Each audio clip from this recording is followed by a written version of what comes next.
Welcome back. મહત્વનો ચુકાદો આખરે આવી ચૂક્યો છે। ગુજરાત હાઈકોર્ટે 26 જુલાઈ 2008 અમદાવાદ બ્લાસ્ટ કેસમાં તમામ 49 આરોપીઓની સજાને યથાવત રાખી છે। મહત્વનો ચુકાદો આપતા 38 આરોપીઓની ફાંસીની સજા, 11 આરોપીઓને આજીવન કેદની સજા જે ફટકારવામાં આવી હતી ટ્રાયલ કોર્ટ દ્વારા, તે ચુકાદો યથાવત રાખ્યો છે। દિવ્યા અમારી સાથે સતત જોડાયેલા છે। દિવ્યા, 70 મિનિટનો એ સમય જ્યારે અમદાવાદ ધણધણી ઉઠ્યું હતું, સત્તાવાર નિર્દોષ લોકોએ જીવ ગુમાવ્યા હતા અને જે આખું ટ્રાયલ કોર્ટમાં જે ચુકાદો આવ્યો હતો તેમાં 77 આરોપીઓમાંથી 28 આરોપીઓને નિર્દોષ જ્યારે 49 આરોપીઓને દોષિત જાહેર કરવામાં આવ્યા હતા। ખાસ કરીને આ જે મહત્વપૂર્ણ ચુકાદો આવી ચૂક્યો છે ગુજરાત હાઈકોર્ટે, તેની મહત્વપૂર્ણ બાબતો કઈ રહી હતી? પ્રીતિ, મહત્વપૂર્ણ બાબતો જે ટ્રાયલ કોર્ટનો જે ચુકાદો હતો તેને ગુજરાત હાઈકોર્ટે યોગ્ય ઠેરવ્યો છે। સાથે જ કોર્ટના ચુકાદામાં કોર્ટે નોંધ્યું છે કે તમામ સાક્ષીઓની જુબાની યોગ્ય હતી। કેસનો જે ચુકાદો છે તેમાં કોઈ પણ બાંધછોડ કરી શકાય તેમ નથી।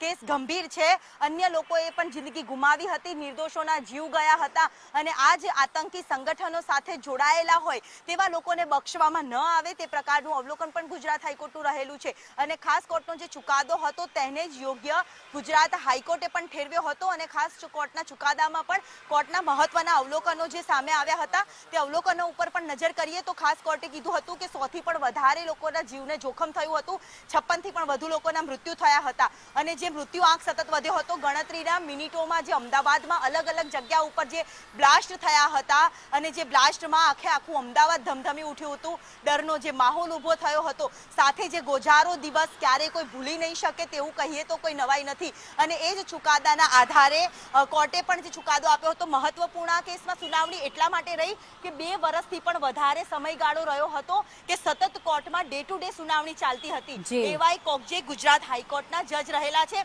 અને તેમને જ આ કોર્ટમાં સુનાવણી કરી હતી। કોર્ટમાં તમામ સાક્ષીઓની તપાસ પણ કરવામાં આવી હતી। આ એ આરોપીઓ છે કે જે સુરંગ કાંડ સાથે પણ જોડાયેલા છે। સાબરમતી જેલમાં સુરંગો પણ ખોદી હતી, એમાંથી પણ આ આરોપીઓ સામે મેટ્રો કોર્ટમાં કેસ છે તે ચાલી રહ્યો છે। સાથે સાથે આ કેસમાં અન્ય આરોપીઓ છે તે સાક્ષીઓને પણ ધમકી આપી શકે તેવી સંભાવના છે। જી બિલકુલ દિવ્યા, આપની પાસે ફરી આવીશું અને વધુ અપડેટ માટે આપના સંપર્કમાં રહીશું। આપ અમારી સાથે જોડાયેલા જ રહેશો।